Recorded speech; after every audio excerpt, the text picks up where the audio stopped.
Hey, True Believers, Englentine here with a review of Wonder Woman number 58. This, of course, is G. Willow Wilson's first issue. She is the second of the coming of the death of DC, as people are saying. You know, first it was Brian Michael Bendis, and he brings over all of his bad writer friends. This is the message I've been getting. Now, Brian Michael Bendis, of course, is doing all the damage he can to Superman. Holy Toledo, what a change that has been.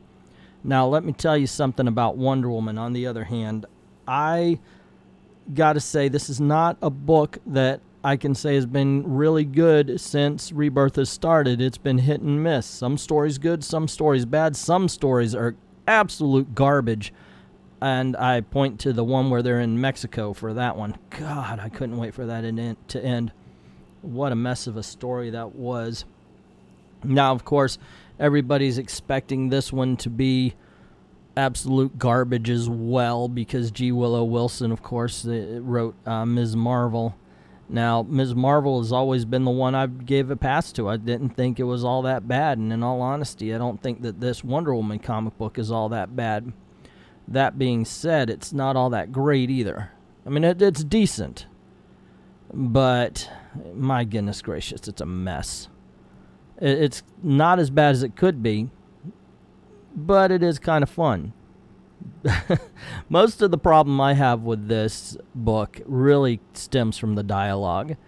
I kind of like the story. I like the idea of Ares learning that it's not war, but that makes men famous. But justice, as he says, I don't know about that, but at least it's a different way to go, and I kind of enjoy that. What gets me is, now, we were told by Willow Wilson herself that she wants to politicize Wonder Woman. Okay, well, they put her in a combat situation. It looks like it's the Americans versus other side.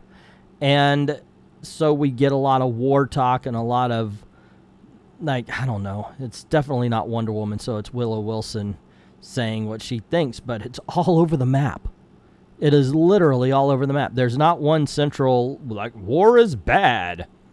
You know, at one point, somebody spouts off, a law unto itself is not a law, or something like that. And she, at the same time, says, you're going to fire on children, which we know for a fact that the terrorists use children to like as suicide bombers and so forth. So she goes after the Americans for that, but then she goes after the other side, and at one point she even says, how come the most important or the most powerful army in the history of the world always claims to have its hands tied? Which I'm thinking, wait, are you saying, because that to me sounds like because we're the most powerful country in the history of the world, we should just go hog wild on our enemies?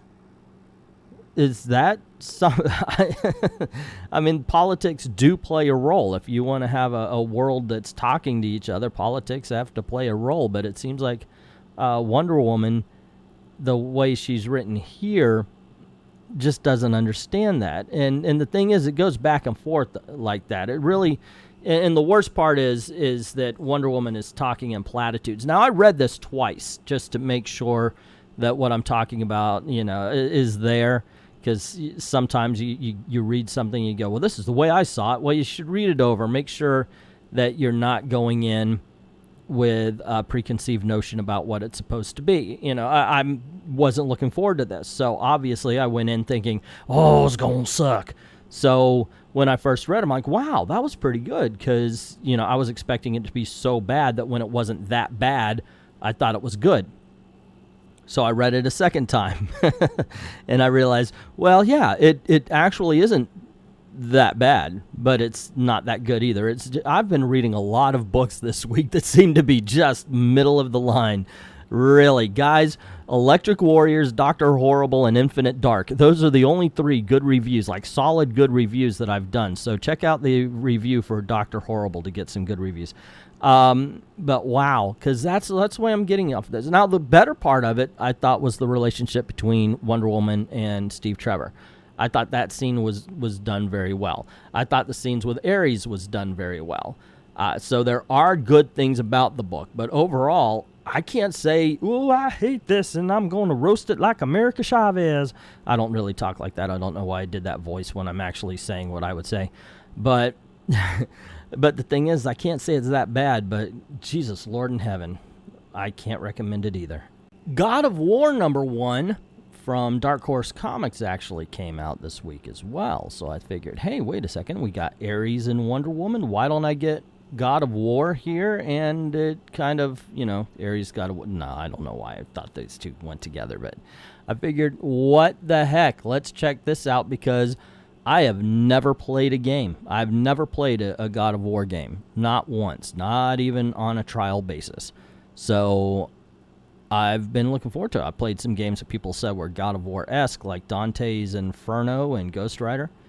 So I saw the previews, of course, for the last game, and he's bringing his son around. In this one, he lives with his son again. His mother is off doing stuff his mothers do, and he tells his kid that he needs to go to the forest and test himself. Now, this got me, because he told the kid, while I'm gone, chop firewood.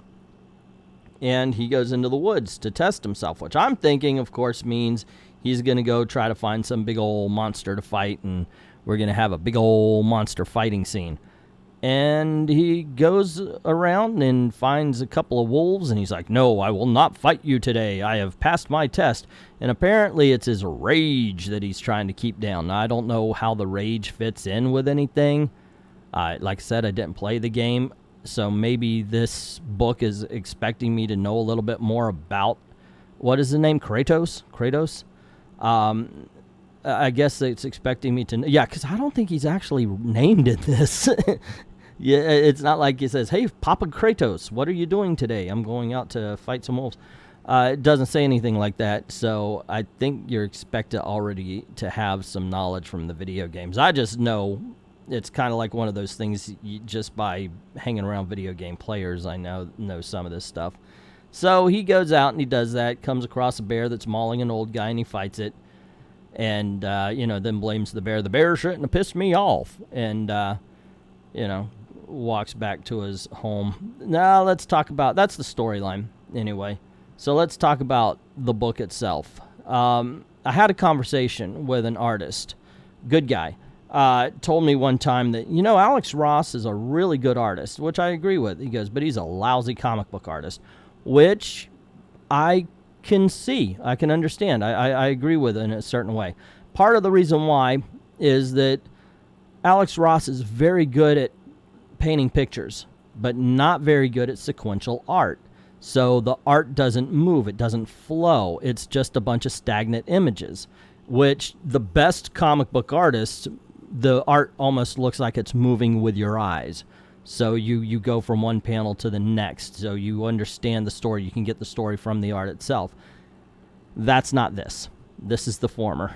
This is the lot of pretty pictures, but it doesn't exactly flow together. I had a hard time with that. Once again, a lot of pretty pictures. The guy draws well, but as a comic book artist, I thought it kind of failed on that front. Just a little bit. The writing, goodness. I mean, I got the story. I understood the story. It's like big old panel of nothing. There's his bloody fist. Big old panel of nothing except for his smile. Big old panel of nothing.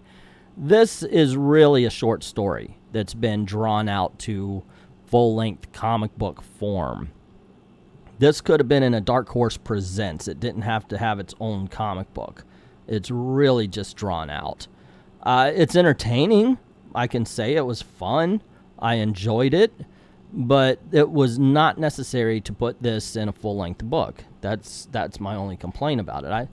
I feel so bad about it. But I got to be honest with you. I have to be honest with you. And while I did enjoy it, I can't, once again, say, hey, this book is great. But if you're not the type of person that notices that, if you just like to read and it's all visceral, then I think this is a book for you. Okay, bonus book review, Green Lantern and Huckleberry Hound. I know this should have been done a while back. I was all set to do it and just completely let it go. My fault. I apologize for that. Love this cover. So we have him. This is John Stewart in the beginning, and it's in the 60s during the Vietnam War and all that.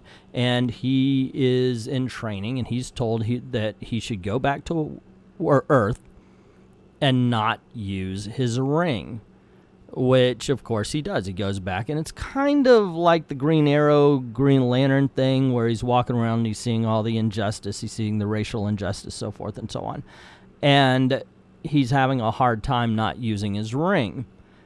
Meets Huckleberry Hound, which is kind of right after the miniseries and such like this, or during, I should say, and they just kind of get into the injustices that were happening in the 60s and, you know, the riots and so forth and so on. This is a very political book. Very political book. Considering Superman and Top Cat and Yogi Bear and Deathstroke and what was it? It wasn't Magilla Gorilla and Nightwing. They kind of stayed out of politics. This one is so ham-fisted and heavy-handed. It's kind of upsetting. It's not a. This is the one I can't recommend of all of the Hanna-Barbera DC Comics. And mind you, I like the Hanna-Barbera as handled by DC Comics. It's just this is the one I just think they kind of failed on. It should have been better, and it could have been. It could have been done better, I think. But that's just my opinion. What is yours? Have you read Green Lantern and Huckleberry Hound? Have you read Wonder Woman, the first issue by Willow Wilson? Or have you read God of War? I'm interested to find out what you think. I know what I thought. I told you what I thought. I'm interested in finding out what you think about the books. Let me know in the comments below. Also, if you like this video, you know the drill. Click like. Sharing, of course, gets word out about the channel, and that's always a good thing. And, of course, if you haven't done it already, you can't forget to click subscription and ring that notification bell, because sometimes YouTube gets off their butts and does their job and notifies people of videos and live streams that are coming out. Also, this is the way I'm trying to make a living. I'm very honest about that. So if you don't mind helping out, go on over to Patreon. Drop $1 in the till. Help us keep making videos for you. Thank everybody who's already done that, and to everyone, all of the true believers, thank you very, very much for watching.